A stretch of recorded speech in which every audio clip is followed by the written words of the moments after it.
Hey,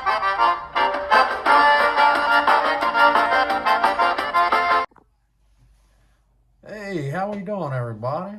Hope everybody's having a fantastic day, man.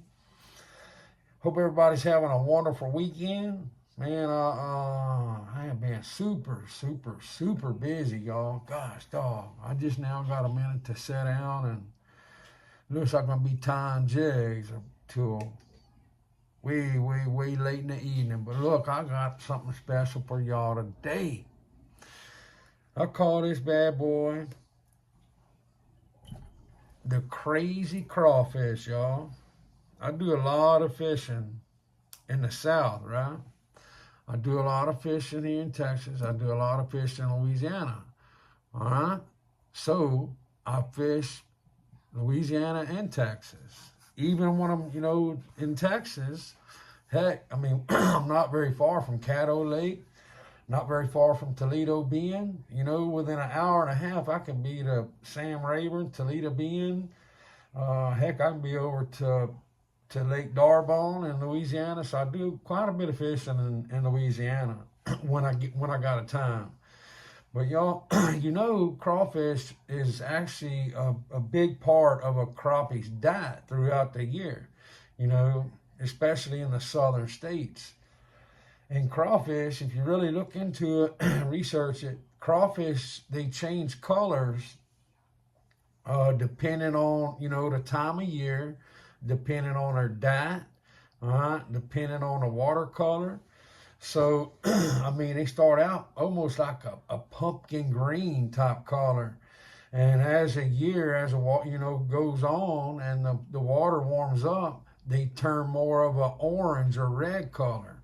All right. And I personally have caught crappie literally with crawfish in their bellies when I cleaned them, So I know, that crawfish is one of the crappie's natural prey. All right. So we use the daggum disco orange head. Look at that. Boy, that's pretty. Look at the color in that head. Look at the sparkle. Golly Moses. But I always got to put a twist on something, I do wonderful, y'all, on chartreuse and wine. I'm telling you, wonderful. All right. So I added that chartreuse and wine. I've been making this for quite a few years now, and I've had, some dang good luck on it, especially in the summer. So I did not mix my colors. I tied my white bucktail first, just a little small layer, and then I laid my chartreuse on top of it. And I used red and orange Flashabou. So I'm going to tell you something, y'all. I have caught some fish on this little old here jig. So I figured I'd share it with y'all today, give you a new pattern, and, just another one to put in your arsenal. That way, next time you go fishing, you might try that summer gone out, or later on during the summer. But actually this color, y'all, if you look at it, it's got a lot of colors. You can fish a year round with it, basically.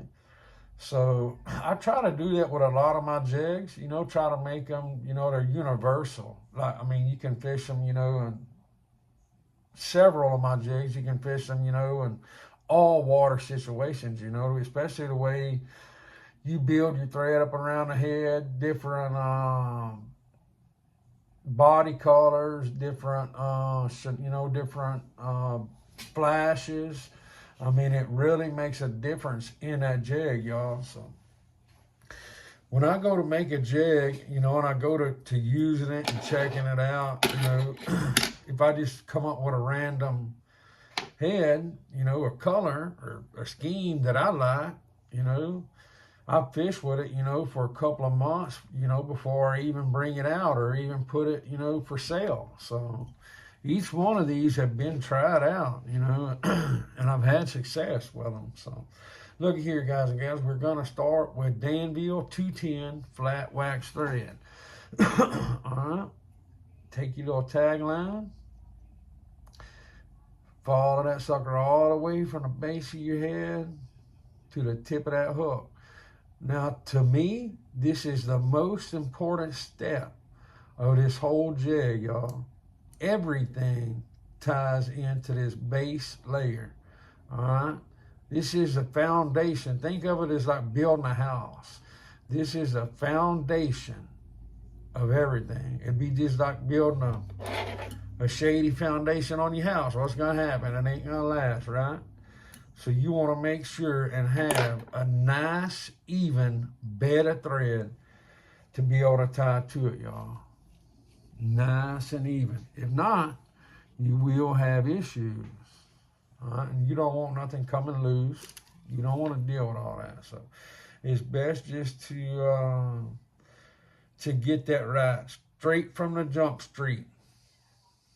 All right? We're using two colors, like I said, the orange and the red. All right? That is Flashabou Magnum. All right? And we're going to tie that in. We take just as much care tying that in as we do everything else, because we want them nice, even layers, you know, nice, even wraps on everything that we lay down. All right?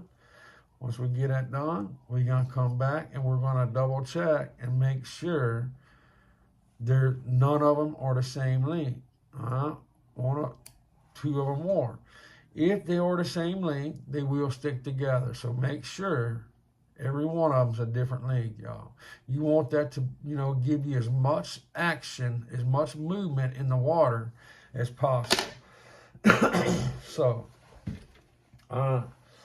this is the fish hair synthetic bucktail from Barlows, y'all.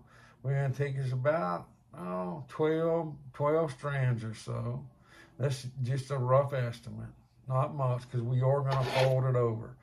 All right, that's 6 inches. We cut the whole entire 6 inches, right? Now, we're going to fold that bad boy right in half, y'all. Fold it in half. Look at that. And cut it. All right, then we're going to fold it in half again. When I fold it in half, I make sure I do the same thing. No, it's not going to stick together. I just like one side to be a little bit longer. All right? And that's just a personal thing. It doesn't have, it doesn't have to. That's just something that I started doing over the years and kind of stuck with it, you know. All right? When you're running over that, you want to make sure and put nice, even wraps. You know, a lot of people I see some people skip over, you know, and they'll run. I'll show you what I'm talking about, but they don't put, you know, a nice, even stacked layer. You know, stacked meaning, you know, side by side by side by side. They'll start tying, skip, you know, and so you don't want to do that. You want a nice, even wrap. Let me give you an example of what a lot of people do. Wrap to the top, just like that. You can't do that, y'all. It will come apart. It may not come apart the first couple of times, but I promise you, if it does not have a nice, even, full wrap, the jig is not going to last. And if you're building it, you know, especially if you're building them to sell to customers, y'all, you don't want to do that. You want to be able to stand behind your product, and you know, you want your customers to be happy. So you want the name of the game, you know, is your customers to keep, you know, continue calling back, you know, and order more jigs, right? So you want to make sure, you know, that you're doing them right. And if, you know, if you're doing it just for yourself, you know, just as a hobby, you don't want to be out on a down lake, you know, and start catching a ton of crappie, you know. Next thing you know, your jig's coming apart. You're like, oh no, man, what happened to my jig? Yada, yada, yada. So it's best just to do it right, you know.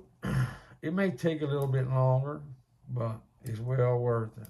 I had a few stray hairs there, and I knew they would just be sticking out, going like rogue, whatever you want to call it. So I went on just like happened now. I thought I was going to fix it, but anyway, I've actually had that in my drawer for quite a while, and it kind of got tangled up.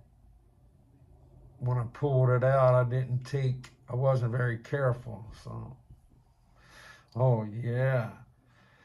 And y'all know a tie is basically like a whip finish. It's not totally, but it's basically like a whip finish.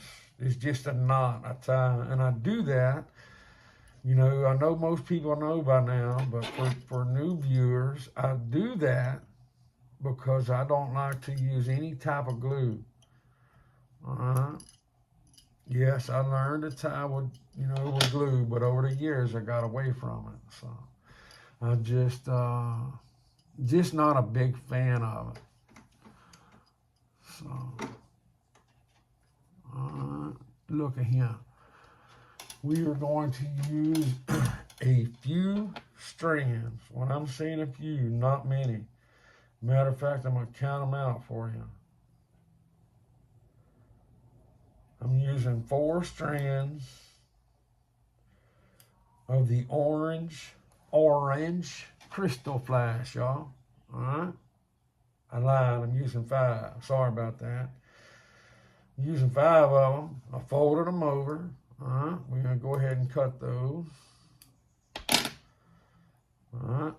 When I do my Krystal flash, I do the same thing. I make sure, see how it's lopsided? One side is longer than the other, right? That's just out of pure habit, y'all. I've been doing that for a long time, and you know, I don't see that stuff sticking together, but I mean, once you tie so many jigs, you know, a certain way, it just kind of becomes habit. So, like I was talking about in a couple of videos ago, it depends on how far you tie this back to how it lays down. If you tie your thread a little bit back further back, you can get it to lay down. But I want mine to stick up just like that. So we're gonna tie our little knot. Woo-wee. You notice that I'm putting pressure on there too, right? I put quite a bit of pressure on there when I'm tying that knot. Okay, now we're going to strip the tongue tie, y'all. We're going to strip the chenille off of here, especially being that we're using 2 separate colors. We strip the chenille off. That way it's down to the thread. That way we know we're getting it tied in, and that chenille is not ever going to slip off. Lay that bad boy right in the center, back of that hook. Make sure and catch every single bit of it. Nice, even wraps all the way to the base of that head, all the way back to the point of that hook, y'all. And I'm going to run over it just a little bit, not much, just about 4 or 5 wraps onto where it still has some chenille left. You remember I stripped the chenille off straight down to the thread, but once I go tying it in, I do go back over where it's got the chenille still on it. So, all right. Now, when you're doing a double body, y'all, you just hold it between your fingers and twist. All right. Yes, they make variegated, and I have tons of it. But sometimes they don't make, the colors that you want. So, in my opinion, this is the best way to get the colors that you want. Make sure they're nice and even all the way down. Orange, purple, all the way down. You want it as nice and even as you can get. And we're going to start wrapping. Notice I'm holding pressure on there the whole time. On the chenille. You don't want any slack to get in that chenille, y'all. I never let go of that chenille the whole time until I get it wrapped in right here. I never let go of it. We did a couple of wraps in the front of it, a couple of wraps in the back, a couple of wraps in the front, a couple of wraps in the back. Then we are going to be ready for handy dandy scissors. And I'm gonna tell you something. Y'all know how I feel about my scissors. Them curved scissors at Singer brand. Ooh. Y'all, I'm not joking. I literally got over 100 pair of scissors here. That's my favorite pair. Whip finish, y'all. Once you get a hang of it, it's very, very simple. All right. If you're not trying to be able to thread up right there, that little collar, do you 4 wraps the first time. All right. Come back, do you 4 wraps, you know, the second time, and you're done. All right. Cut your thread off. But y'all know I love to build that collar up, right?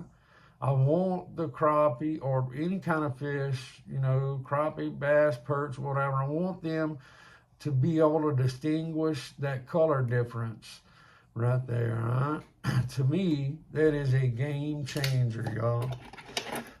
There's just one more color to attract the bite. And let's be honest, that's what we all trying to do. We all trying to catch fish, right? Daggone right. Guys and gals, look at that. Golly Moses, I promise you that's all gone. We'll sore lip some crappie, y'all. Look at that. Woo, that crazy crawfish. I guarantee you, y'all, I done caught a boatload of crappie with that thing. Look here, guys and gals, I sure appreciate y'all watching. I sure appreciate y'all supporting my channel. If you got any questions, feel free to reach out. I am super busy right now, and I apologize. You know, it may take a couple of days to get back to you, but I will get back to you. Appreciate it, guys and gals. God bless you and your families. We will see y'all next time.